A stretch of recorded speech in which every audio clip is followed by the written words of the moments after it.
Rage followed rage, part 2. A little bit of background before I start reading is Esther and Mordecai are actually cousins. And when the law was passed to have all of the Jews killed on a particular day, Mordecai reached out to Esther and asked her to go before the king and intervene for the people so that they wouldn't be killed. She invited the king and Haman to a banquet. After the banquet, I'm going to start reading in Esther chapter 5, verse 9. So after the banquet, it says, Haman went out that day happy and in high spirits. But when he saw Mordecai at the king's gate and observed that he neither rose nor showed fear in his presence, he was filled with rage against Mordecai.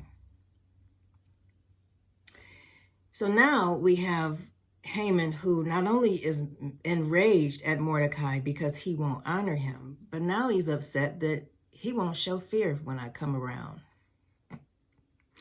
In verse 10, it says, Nevertheless, Haman restrained himself and went home.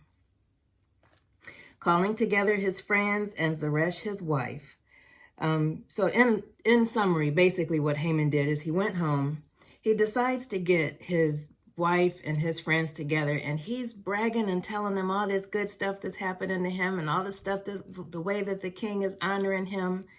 And then we pick up in verse 13. Oh, and he also bragged about the fact that Esther, he said that Esther was when she invited him to the banquet, he was the only one invited besides the king. So that was another thing he was bragging about. But now I'll pick up and read verse 13.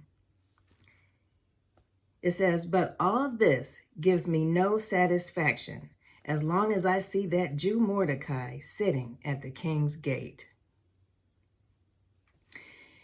So at least he admitted that he had a problem. The issue that I have, though, is he didn't see it as a problem, that he allowed one person to steal his joy. In verse 14, it says, His wife Zeresh and all his friends said to him, Have a pole set up, reaching to a height of 50 cubits, and ask the king in the morning to have Mordecai impaled on it. Then go with the king to the banquet and enjoy yourself.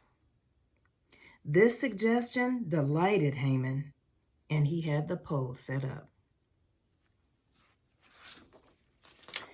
When we are not in a good place mentally, it matters who we get advice from. And I will add this from personal experience. When I'm not in a good place mentally, I'm not good to make decisions even on my own. I don't need anybody giving me bad advice. I know how to give my own self bad advice. So it's just not good to be making any decisions when you're not in a good place mentally.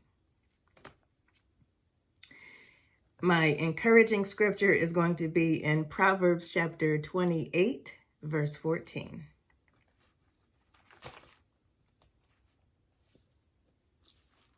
Blessed is the one who always trembles before God, but whoever hardens their heart falls into trouble.